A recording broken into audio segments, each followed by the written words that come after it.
যে যতনা মারিয়াতে পারিয়েছে সে ততনা মারিয়াছে। অনুকূল ঠাকুরের অর্ধেকটা মারিয়াছে, তো রাম ভক্ত অর্ধেকটা, তো সদ্গুরুই অর্ধেকটা, তো তোমার কি বলে কৃষ্ণ ভক্ত অর্ধেকটা, বাউলে নিয়েছে অর্ধেকটা, নিরঙ্কারে নিয়েছে অর্ধেকটা, আনন্দ মার্গিয়ে অর্ধেকটা। মানে কুর্মীরা বাঁচে নাই, সবকে কিন্তু নিজের নিজের পলটে লেগে ঢুকান দিয়েছে।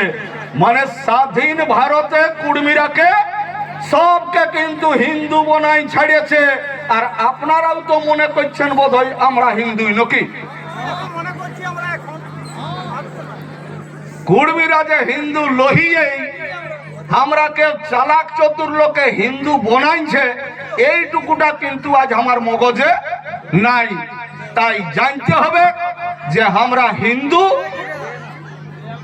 মানে লোহি, আমরাকে হিন্দু বনাইছে মানে ধর্মান্তরিত করাইছে। এই যে ধর্ম, ধর্ম কথাটা হচ্ছে একটা বিশ্বাস, আর বিশ্বাস কথাটার মানেটা হচ্ছে বিনা প্রমাণে যেটাকে মানে লিয়া, সেইটার নাম হচ্ছে বিশ্বাস।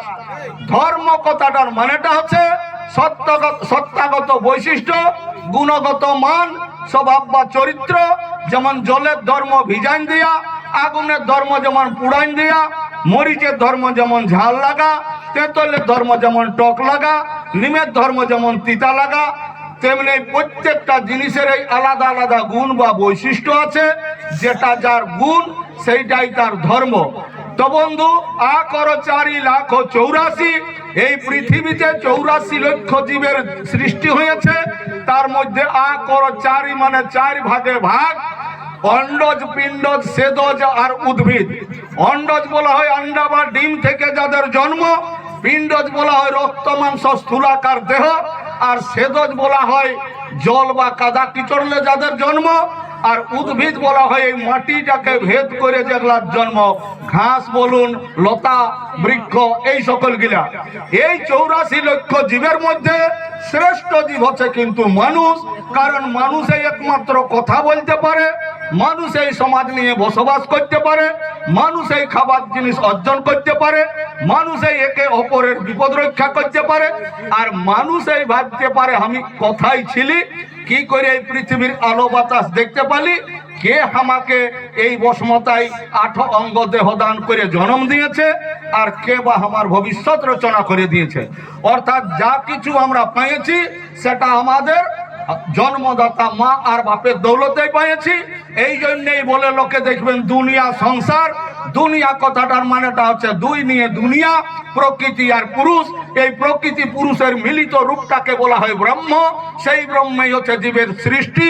তো বন্ধু, এই যে সংসার কথাটার মানেটা হচ্ছে একজনের সঙ্গে আরেকজনের মিলন হলেই সঙ্গ হয়, কিন্তু সার হয় নাই। সার কখন হয়? যখন সে নিজের কলেকাকে, মানে বেটা হোক আর বিটি হোক, যখন দেখতে পাই তখন তার সার হয়। তাই এই যে মানুষ, আমরা যে কুর্মী জনজাতি, আমরা হচ্ছে প্রকৃতির পূজারী, আমরা কিন্তু হিন্দু নহি। এই যে হিন্দু আর আমাদের যে প্রকৃতির পূজারী সারনা, ইয়ার মধ্যে অনেক অন্তর আছে। হিন্দুদের পূজা হয় ওং দিয়ে, আর সারনা ধর্মে যে আমাদের পূজা হয় সেই পূজাটা হয় অং দিয়ে। অয়ে চন্দ্রবিন্দু গ, অং মানে হচ্ছে অঙ্গ বা শরীর। দেখবেন অনেকে আমাদের ভাষায় বলে রাস্তা চলবি তো মানে সং লাগাই, আর কাজ করবি তো অং লাগাই। আর ওইটাও বলে যে খাবি অঙ্গে, যে দিবি অঙ্গে, সেই যাবে সঙ্গে। অং দিয়ে মানে একিন মনে, এক ধ্যানে, একাগ্রতা নিয়ে মৌনভাবে যে আমাদের পূজা, এই হচ্ছে মানে সারনা ধর্মের লোকের পূজা। আর হিন্দু ধর্মের পূজা হচ্ছে আকৃতির, সারনা ধর্মের পূজা হচ্ছে প্রকৃতির।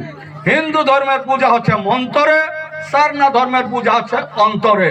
হিন্দু ধর্মের পূজা হচ্ছে রূপের, আর সারনা ধর্মের পূজা হয় গুণের। মতলব যার গুণ পাই তারই কিন্তু আমাদের লোকে পূজা পাশা করে।